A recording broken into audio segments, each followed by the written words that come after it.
The next thing I want to talk about, also in the domain largely of wastewater, but a very specific function around it, is this notion of the Purple Revolution. Now, there are a couple of you around the room that are as old as me. So you'll remember the Purple Revolution of the late 80s. Now, for those of you who don't know, let me tell you very quickly. Back when we had the student protests in the universities in the late 80s, one of the grand plans of the national security establishment was how to catch these kids because they were rather talented at running away. And so they decided, we'll dye these buggers. So they came up with this purple dye. They used to put it in water cannons on the top of Casperas. Do you guys know what a Caspera is? And they spray the kids in the university campuses at the time. There were a few flaws in the design, of course, because when you look like Yancy, a purple dye will show tomorrow. When you look like me, that's going to be really hard to find. But that's a different story. And so out of that, this notion that arose, and the slogan was famous in a lot of places, the purple shall govern, was the slogan at the time. Well, there's a new purple revolution.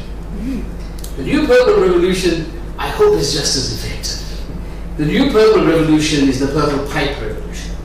This is the recycling system. This is what we want to see in every household, in every building, anywhere.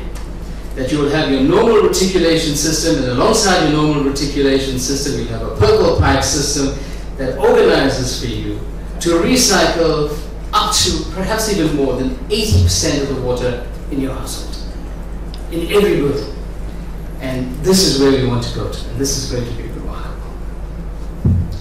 Then in addition to that, we have the water efficiency measures and the tools in the different use sectors, and we have very good tools as a starting point around this. The one thing that we have in this country is every 5 years, as a minimum, every industry sector in this country has a national survey report published around their water use on all their industrial processes in that sector. So we have that baseline. The basis like the Water Research Commission and its wide network. Because when I talk about the WRC, I mean the WRC plus its partners in the other science councils and all of the universities and its partners in the private sector as well. We are in possession of the knowledge of what the cutting-edge technologies are in the world around these different industry sectors and what the benchmark of efficiencies are. So you know where you want to be, you know where you are, we have to close that gap. The strategies have to work around how to organize to go from where we are to where we need to be.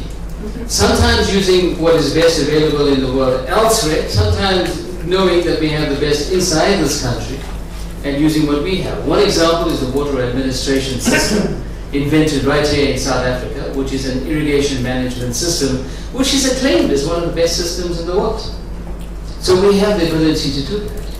We also know that we live in a country where we can name the examples of the most efficient water use in different sectors in this country, in the world, and we can also name in those very same sectors examples of where you get the very worst practices in the world.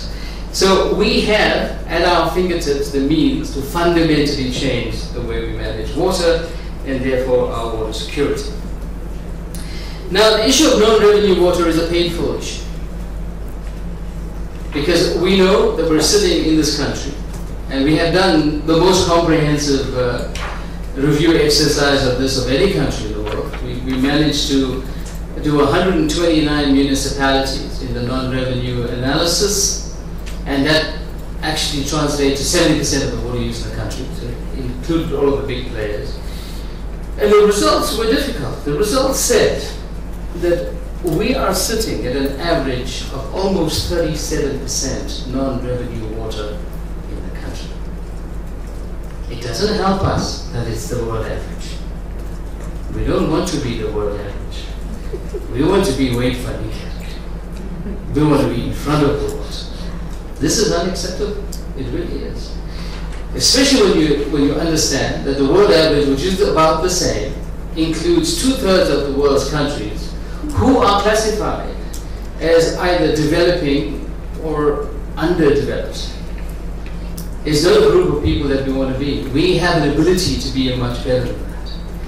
And then if we look at what the distribution is per category, there is a correlation between the level of non-revenue water and the ability to deal with it, this time in the positive direction.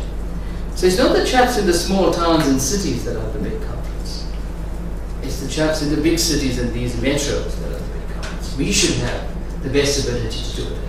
Now, granted that many cities and all of the metros and many of the small towns have joined the WRC Salga Municipal Benchmarking Initiative, and work is underway in all of these sectors.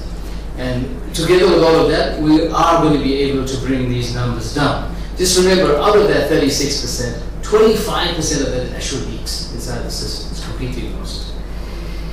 Now, the story here is one that we need to talk about elsewhere as well. We are the 30th driest country in the world. It's a difficult place to be. The world average use is 177 liters of water per person per day. Now, this is not your personal use. This is the use of the country divided by your population. You would think that as the 30th driest country in the world, you would not be at 177. You'd be at 100 or less. Oh no, we're not.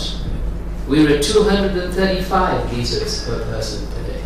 In fact, in the middle of the drought, in the city next door, because this is not your work, this is Equatorial.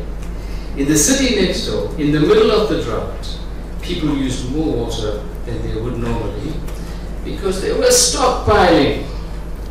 They said, well, we're in the middle of the drought, let's make sure we have it here before anybody has it there, and they started filling up all sorts of things. This is what South Africans do, you know.